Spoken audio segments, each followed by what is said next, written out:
Lucas era un médico, un hombre de carrera, un hombre entendido, un hombre letrado, un intelectual. Y dice, queriendo centrar bien las cosas, dice, en el año 15º del imperio de Tiberio César, siendo gobernador de Judea Poncio Pilato y Herodes tetrarca. ¿Sabéis qué significa tetrarca? Esa palabra rara, tetrarca, significa que era el gobernador o el rey de una cuarta parte del territorio de Judea, tetrarca de Galilea, y su hermano Felipe, tetrarca de Iturea y de la provincia de Traconite, y Lisanías, tetrarca de Abilinia, y siendo sumos sacerdotes Anás y Caifás, que era una cosa rara, porque de sumos sacerdotes solo había uno, como sabéis. Pero aquí dice, siendo sumos sacerdotes Anás y Caifás. ¿Por qué habla de dos?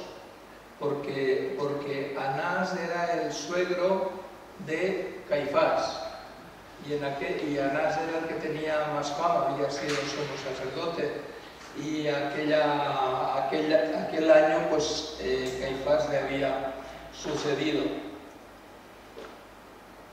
Vino palabra de Dios en medio de esta circunstancia histórica y social, vino palabra de Dios a Juan, hijo de Zacarías, que nosotros llamamos Juan el Bautista, en el desierto, y él fue por toda la región contigua al Jordán, predicando el bautismo del arrepentimiento para perdón de pecados. Como está escrito en el libro del profeta Isaías, que dice, voz del que clama en el desierto, preparad el camino del Señor. Enderezad sus sendas, todo valle se rellenará y se bajará todo monte y collado. Los caminos torcidos serán enderezados y los caminos ásperos allanados, y verá toda carne la salvación de Dios. Y quisiera detenerme un momentito aquí para hablar sobre estos caminos. ¿Sabéis en qué está basado esto? Cuando llegaba una autoridad al territorio de Israel, entonces los funcionarios se dedicaban a arreglar los caminos, las calzadas, y donde no había camino derecho, pues miraban de arreglar un poco de tal manera que el camino quedara lo más derecho posible, y donde había estorbos en el camino, donde los caballos o los carros pudieran tropezar, pues ellos quitaban las piedras. Y así el gran Señor que iba a pasar por aquí no encontraba obstáculo. Yo no sé si veis algún símil de estos para vuestra vida. Yo lo he visto para la mía. Y yo he procurado y procuro, y si Dios me da gracia, procuraré el que Dios no encuentre obstáculo en mí, el que mi camino sea una calzada amplia, recta, preparada para el Señor. ¿Quieres tú lo mismo? Amén. Y dice, voz del que clama en el desierto, preparad el camino del Señor, enderezad sus sendas, todo valle se rellenará. ¿Cómo lo aplicarías esto en tu propia vida? Todo valle, para que pase Dios a través de mi vida, se rellenará. ¿Qué es lo que tiene que ser rellenado? Dime, ¿cómo rellenarías tu vida? ¿Qué baches puede encontrar el Señor en tu... ¿Qué baches puede encontrar el Señor? ¿Qué vacíos puede encontrar el Señor en tu vida? ¿Los puede encontrar vacíos el Señor en tu vida? ¿Tienes vacíos? ¿Puedes decir que tú eres una persona que sientes un vacío dentro de ti? Tú eres una persona que tiene bajones en tu día a día, en tu caminar diario. ¿Sí? Yo los tengo. Yo tengo vacíos, cosas que rellenar. Dios ha rellenado muchos vacíos en mi vida, gracias a Dios Él ha provisto para que los vacíos de mi vida fueran rellenados con su gracia, con su provisión. ¿Los tienes tú? Todo valle se rellenará, dice la palabra del Señor. Dice, y se bajará todo monte y collado. Al revés, si igual como hemos tenido vacíos, también tenemos momentos de exaltación, autoexaltación sublime, donde nos creemos la niñita de los ojos de los demás, del centro del universo, del mundo mundial, entonces aquí hay mucho que bajar. Si tenemos tal protagonismo que en muchas ocasiones nos parece como que si nosotros nos fuéramos de este mundo, el mundo quedaría poco y todo el mundo se suicidaría, porque no estamos nosotros. Estoy exagerando, ¿no? Pero a ver, hay cosas que hay que rebajar, hermanos. Hay sensaciones que tenemos, que hay conceptos que tenemos sobre nosotros mismos que hay que rebajar un poquito. La autosugestión de que somos mejores que los demás nos sirve en los caminos del Señor. El autoenaltecimiento nos sirve en los caminos del Señor. El Señor quiere exaltarnos Él, alabarnos Él. No que nos alabemos nosotros, no que nos vayamos por delante de nosotros, aunque no sea una cosa física y real, pero en nuestro corazón vayamos delante de nosotros y digamos, pum, pum, pum, pum, a bombo y platillo, qué bueno soy, ¿no? Como la señora que le decía, qué buena estoy, qué cuerpo tengo. ¿Cómo era? Qué guapa soy, qué tipo tengo. Qué guapa soy, qué tipo tengo. Y había algo más. No podemos ir por la vida así. El Señor exalta a los humildes y humilla a los poderosos. Si queremos trazar una línea en nuestro andar diario, hemos de trazarla en la humildad de quien si algo tiene, lo tiene de Dios. Dice, ¿y tú por qué te glorías? Creo que es el apóstol Pedro. ¿Y tú por qué te glorías? Si todo lo que tienes te ha sido dado, y si te ha sido dado, ¿por qué te glorías tú? ¿Quién eres tú para que te gloríes o para que te enaltezcas de algo que alguien te ha dado? Glorifica más bien a aquel que es el dador de tu don, aquel que es el dador de tu hermosura física o espiritual, aquel que es el proveedor de lo que tú estás administrando. Glorifica a aquel, dirige la gloria hacia el único que se la merece. Tengo la boca seca. ¿Entendéis, hermanos? A ver, el Señor, perdón,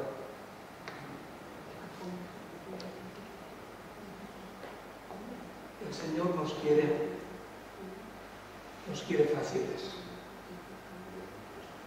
Lo vuelvo a decir, el Señor nos quiere fáciles. Cuando nos enaltecemos, cuando nos autoencumbramos, no estamos fáciles para Dios, tampoco estamos fáciles para los demás. Cuando vamos como garrapatas, como lombrices en la oscuridad y diciendo, ay, qué poquita cosa soy, ay, no hago nada, ay, dependo de este, dependo de aquel, dependo del consejo de este, dependo de la protección del otro. Tampoco valemos mucho para el Señor. El Señor quiere transitar a través de nosotros por medio de un camino preparado. Cuando los montes han sido allanados, cuando los valles han sido encumbrados o rellenados. Y cuando dice a continuación, cuando todo camino torcido se endereza. Los caminos torcidos serán enderezados. Y hemos de reconocer por medio de la palabra de Dios dónde nos torcemos o cuál actitud ha torcido nuestro camino, o qué persona o en qué circunstancia nos hemos metido que nuestro camino no es recto para con Dios. Y hay una palabra del Señor que dice, tu camino no es recto para con Dios, tu camino no es recto para con Dios. Y hemos de rogar al Señor que nos haga ver nuestros errores, que nos revele nuestras desviaciones, que nos revele nuestros torcimientos. Y uno tiene que mirar dentro de sí mismo y mirar a la palabra de Dios y cada día contrastar la propia vida y la propia conducta con la palabra de Dios. La palabra de Dios es el espejo que te va a decir, que te va a revelar todos los granitos de tu cara. La palabra de Dios es el espejo en el que vas a ver tus rasguños, tus enfermedades tópicas de la piel. La palabra de Dios. Y a medida que la palabra de Dios haga mella y nosotros nos vamos comparando, los caminos torcidos han de ser enderezados en la medida en que la palabra de Dios nos traza el camino recto. ¿Estáis de acuerdo? Amén. Y dice a continuación, los caminos ásperos allanados. Nuestras asperezas, nuestros fallos de carácter, nuestras palabras desagradables, nuestras mentiras, nuestros egoísmos, esta mañana en el estudio bíblico decíamos, el roce hace el cariño. Sí, las cerraduras. El roce hace el cariño, sí. Sí, las llagas también las hace el roce. A medida de frotar, nos hacemos daño a veces. Y llega un momento en que tanto friccionamos que ya solamente el mínimo roce con esta persona con la que convivimos nos hace daño. Por eso dice que las rozaduras, o como lo dice, las asperezas, los caminos ásperos, allanados. No hay mejor crema tópica para las asperezas que el perdón cada día. Cada día perdonamos nuestros pecados, nuestras faltas, el cada día irnos a dormir habiendo perdonado a nuestros deudores, que cada día vayamos a la cama habiendo, como lo dice la palabra, no se ponga el sol sobre vuestro enojo, ni deis lugar al diablo, porque el diablo va a hacer que surjan asperezas en las relaciones humanas, con tu esposo, con tu esposa, con tu compañero de trabajo, con tu pastor, con tu pastora, con tu vecino, con tu vecina. El roce mal encauzado o maltratado va a producir llagas. Y cuando la llaga se ha producido ya casi no es necesario ni el roce, te va a doler. Por lo tanto, cada día hay que solucionar los problemas. No se ponga el sol sobre vuestro enojo. Cuando oramos al Señor le decimos, perdónanos nuestras deudas, así como nosotros perdonamos a nuestros deudores. Y eso produce sanidad en mí. Produce sanidad y trae paz entre Dios y yo, entre mí y Dios. Amén. Produce paz y sanidad entre yo y mi hermano, entre mi hermano y yo. Y produce paz y sanidad dentro de mí mismo. Amén. Porque igual como yo pido y otorgo perdón a los demás, pido y otorgo perdón a mí mismo. Hay cosas que en algunas ocasiones yo digo, esto que he cometido no tiene perdón. Y olvido que la sangre de Jesucristo, el Hijo de Dios, nos limpia de todo pecado. Todo tiene perdón, todo pecado confesado tiene perdón. No tengo que irme a la cama con ese remordimiento, con esta carga de pecado, con este temor de castigo. No puedo irme a la cama porque el Señor ya ha pagado por todo esto. Amén. Y esto es una aspereza que hay en mi vida que me duele si no sé tratarlo cada día. Cada día, hermano. Cada día, hermana. Hoy no te puedes ir a casa, sentarte a la mesa familiar y comer con tu familia si todas las faltas y todas las causas pendientes que tenías ayer no han sido perdonadas. Si no sientes paz dentro de ti mismo, si no sientes paz con la persona que se sienta a tu misma mesa o que se acuesta en tu misma cama, las rozaduras, como dicen las asperezas, los caminos ásperos, allanados. Y la consecuencia es el versículo siguiente que dice, verá toda carne, ¿qué cosa? La salvación. Verá toda carne la salvación. Eso ya trae una salvación personal, pero es que verá toda carne la salvación de Dios. Si hacemos las cosas conforme al poder de Dios, el poder de Dios va a hacer mucho más de lo que nosotros podamos. Y decían las multitudes que salían para ser bautizadas por Él, ¡qué buena gente sois! ¡Qué simpáticos me parecéis! ¿Sí o no? ¿Sí? ¿Cómo les decía? Las bonitas, son bonitas, ¿no? Generación de víboras. ¿Quién os enseñó a huir de la ira venidera? Yo creo que esa gente, como nos ocurre muchas veces hoy en día, no le daban importancia ni a rellenar los espacios caídos, ni a bajar los espacios subidos, ni a limar las asperezas interpersonales. No le daba importancia. Iban a Juan el Bautista y decían, quiero ser buen chico, quiero que me bautices, quiero estar a la última. En aquel tiempo la última era el bautismo de Juan. Y Juan les decía, así a bocajarro les decía, generación de serpientes, generación de víboras, generación de bichos malignos.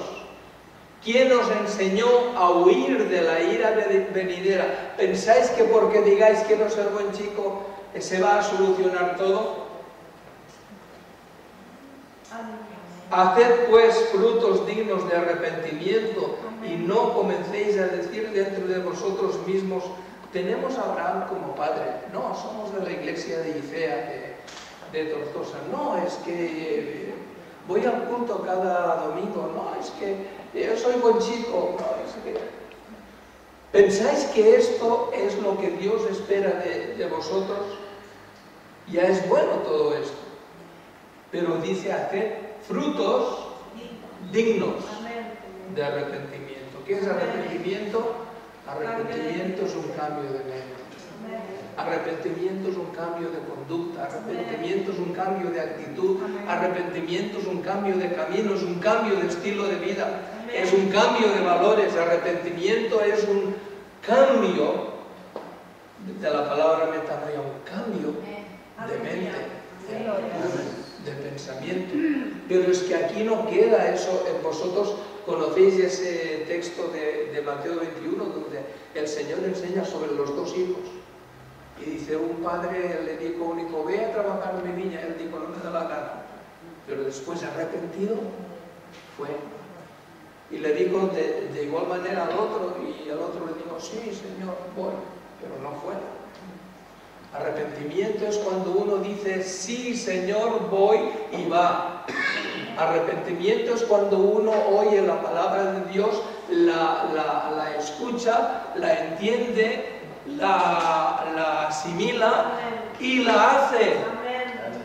Si la escucha, la entiende y la asimila, pero no la hace, aquí no hay arrepentimiento y sobre todo no puede producir frutos de arrepentimiento porque no hay arrepentimiento. La palabra de Dios tiene que producir en nosotros cada día una actitud, un cambio en nuestra manera de pensar y de hablar. La palabra de Dios tiene que producir que nuestros orgullitos se vengan abajo. La palabra de Dios tiene que producir que nuestros complejitos se vengan arriba. No los complejos, sino la sensación y la seguridad de que Dios es nuestro Padre, de que todo lo tenemos en Cristo.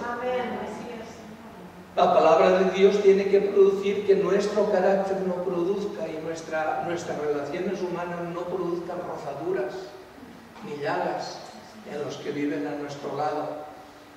Y estos son frutos de arrepentimiento. Primero viene el entender la palabra de Dios y acto seguido, inmediatamente, tiene que venir la práctica de esta palabra de Dios. Y en eso no vale que nos pongamos una etiqueta. Mirad, las etiquetas nunca han salvado a nadie. Las etiquetas nunca han cambiado a nadie. No, es que yo soy socialista, yo soy ista o ista. Y eso no cambia a nadie. Los istas no cambian a nadie. Soy evangelista, soy icelista. Los istas no cambian a nadie. La palabra de Dios cuesta la práctica en el poder del Espíritu Santo. Eso sí cambia nuestras vidas. Tenemos a Abraham por padre. No es que nosotros somos judíos, ¿sabes? Nuestro padre es Abraham. Y Jesús dice, si vuestro padre fuera Abraham, no haríais lo que estáis haciendo.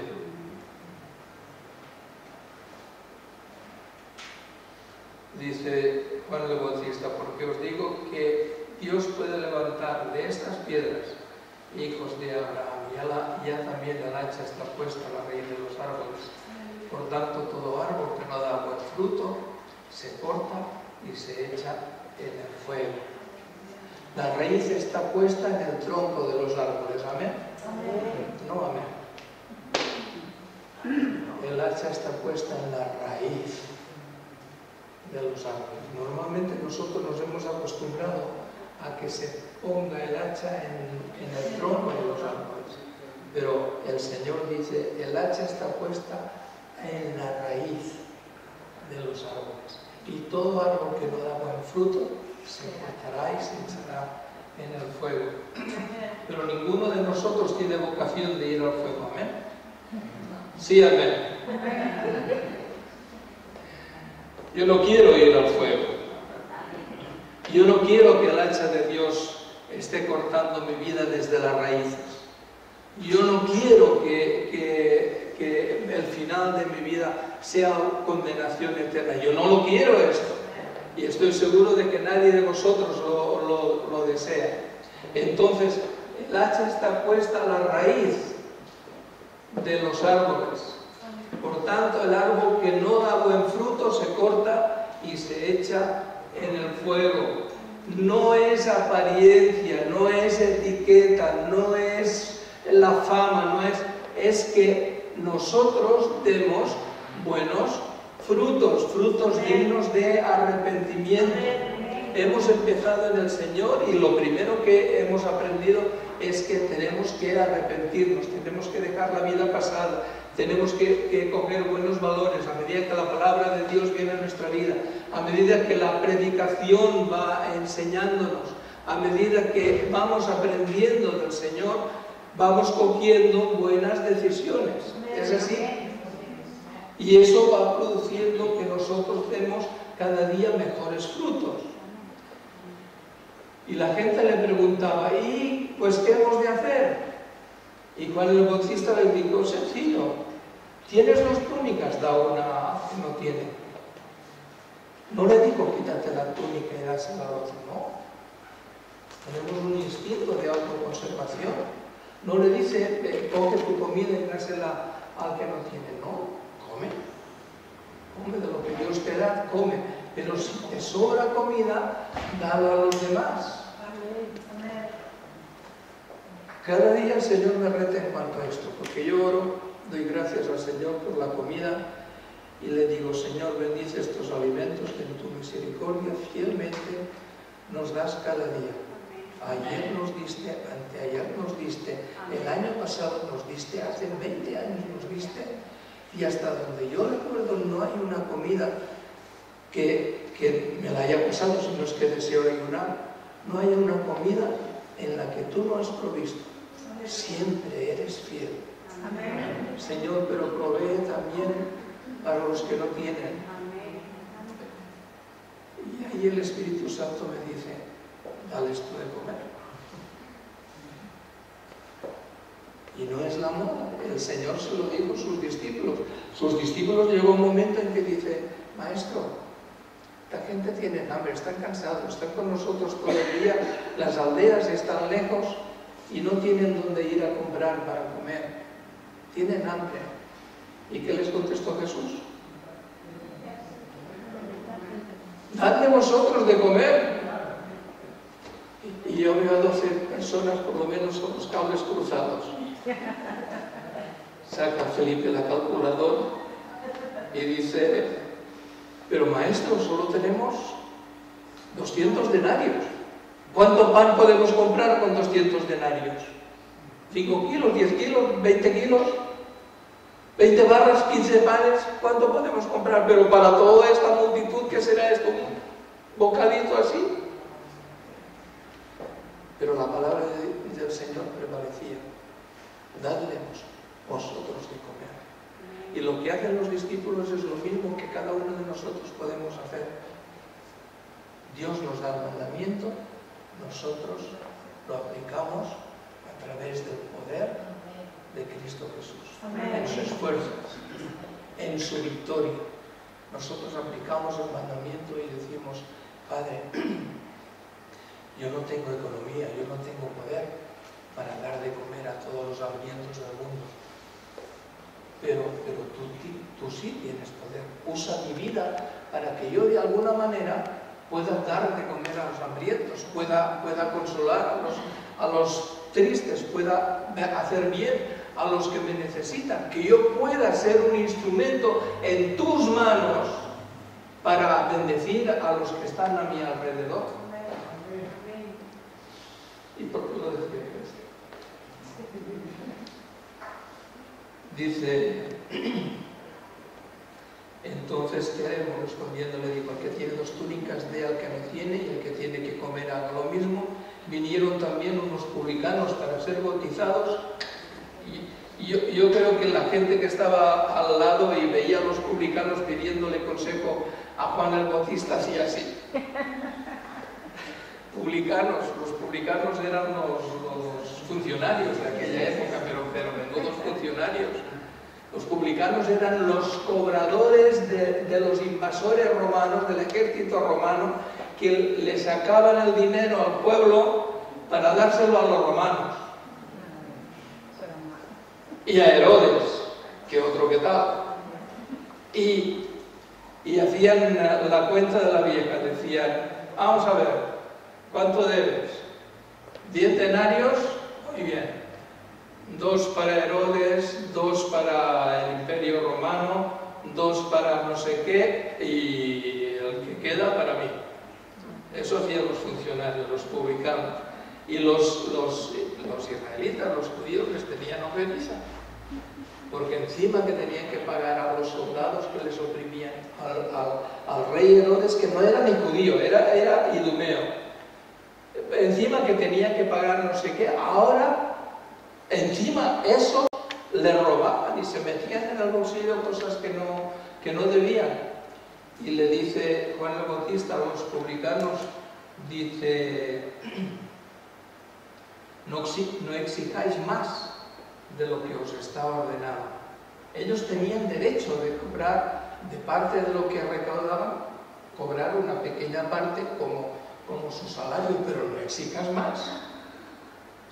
También le preguntaron unos soldados diciendo: ¿y nosotros qué haremos? Y les dijo: no hagáis extorsión a nadie, ni calumniéis, y contentaos con vuestro salario, porque los soldados tenían el poder, tenían la autoridad, igual como hoy la policía tiene la autoridad, y la palabra de un policía siempre vale más que la palabra de un acusado. Ellos tienen la autoridad. Pues Juan el Bautista les decía: contentaos con vuestro salario. ¿Qué cobras como soldado? 100 denarios, pues estos 100 denarios son los que te tocan, no busques más. Y como el pueblo estaba en expectativa, preguntándose todos en sus corazones si acaso Juan sería el Cristo, era tan revolucionaria la predicación de Juan el Bautista que todos estaban preguntándose si aquello iría más lejos, y ese sería realmente el libertador que durante siglos habían estado esperando. Y entonces él les saca de dudas y les dice: no. Dice: yo os bautizo en agua, pero entre medio de vosotros hay uno más poderoso que yo, de quien no soy digno de desatar la correa de su calzado. Él os bautizará en Espíritu Santo y fuego. Amén. Él os bautizará en Espíritu Santo y fuego. Amén. Él os bautizará a vosotros en Espíritu Santo y fuego. Y es curioso que Juan el Bautista nos dice, Él nos bautizará. Y aquí quiero recordar que Juan el Bautista es, entre todos los nacidos de mujer, es el más poderoso, es el mayor de todos los profetas del Antiguo Testamento. ¿Lo recordáis esto?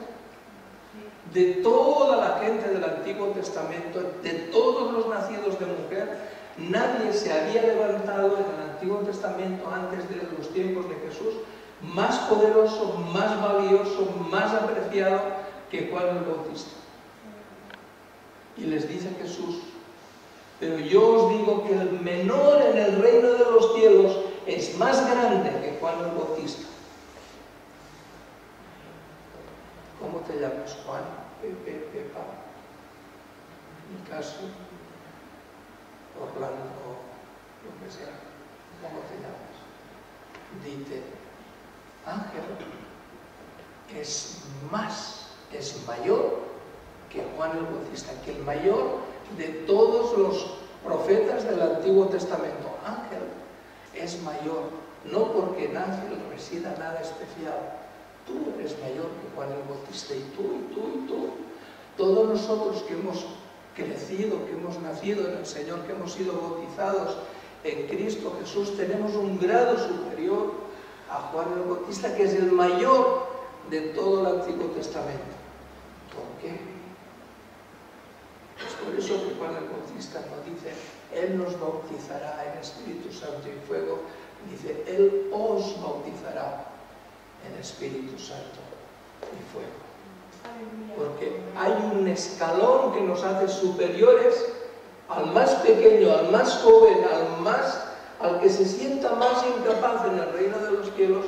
Hay un escalón que nos hace superiores al más grande, más que Isaías, más que Jeremías, más que Moisés, más que todos. A nosotros hay un escalón que nos hace más grande que todos ellos. ¿Por qué? Porque sobre nosotros ha sido derramado el Espíritu Santo. Amén.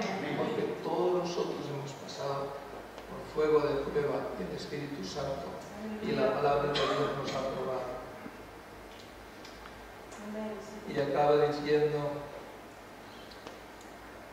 su aventador, está en el versículo 17, su aventador está en su mano y limpiará su era y recogerá el trigo en su granero y quemará la paja en fuego que nunca se apagará. Y eso dice, entonces, con estas y otras muchas, versículo 18, con estas y otras muchas exhortaciones anunciaba las buenas nuevas al pueblo. ¿Las buenas para quién eran?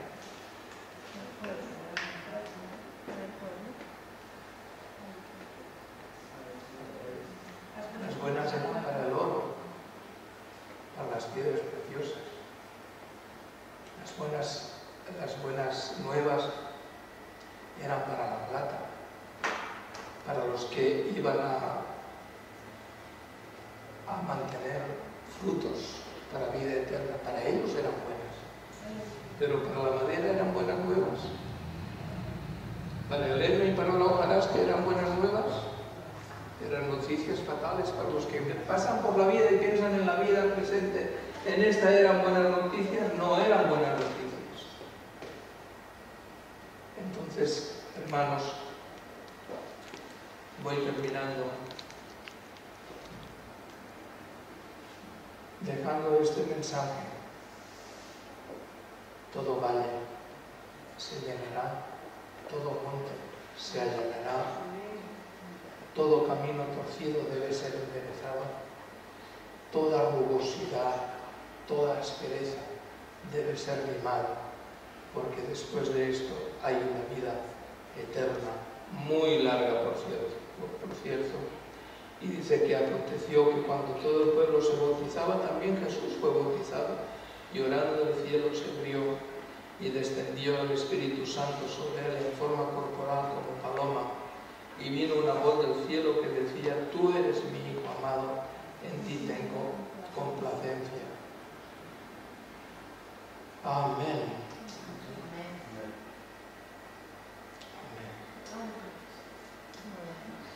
Y el versículo 21 dice: aconteció que cuando todo el pueblo se bautizaba, también Jesús fue bautizado, y orando el cielo se abrió. No quiero decir nada más. Cuando Jesús empezó su ministerio ¿cómo? Orando. ¿Y quién le dio la capacidad de orar? El Espíritu Santo. En un lugar dice que el Espíritu Santo se posó sobre él en forma de paloma, en cuerpo de paloma, y permaneció en Jesús. ¿Quién te empodera? ¿Quién te da el poder para vivir la vida cristiana? ¿Quién te da poder para bajar tus orgullos? ¿Quién te da poder para superar tus depresiones y tus tristezas? ¿Quién te enseña a limar los caminos ásperos? ¿Quién te suaviza tus relaciones con los demás? ¿Quién?